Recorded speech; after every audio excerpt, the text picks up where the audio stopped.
Welcome to Blizzard Fire. We hope this video helps fire up your solution. You start by using an original or certified USB cable. This reduces connection errors. Once plugged into the phone and computer, unlock the phone and keep the screen active so prompts appear. Make sure the phone shows a charging icon first. That confirms power is present. Next, swipe down from the top to open notifications and reveal USB options. You do this now to trigger the data interface. If you wait, the device may stay in charging-only mode and not show transfer settings. Once the notification is visible, tap the USB alert and pick File Transfer, or MTP. On some phones, it reads Transfer Files. If you only see charging this device, tap that label to expand more USB options, then select the correct mode. Make sure your computer is ready. Open File Explorer on Windows or Finder on Mac OS.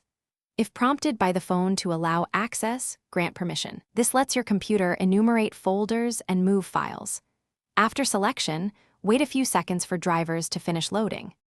You now transfer files by dragging and dropping or using copy/paste. Watch the transfer bar so you know when it finishes. Once done, safely eject the device from your computer before unplugging to prevent corruption.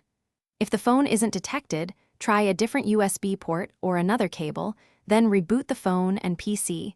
Simple restarts often fix driver issues.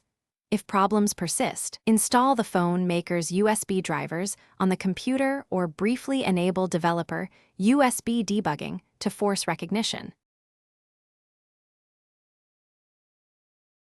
Thanks for watching. If you found this helpful, don't forget to like and subscribe.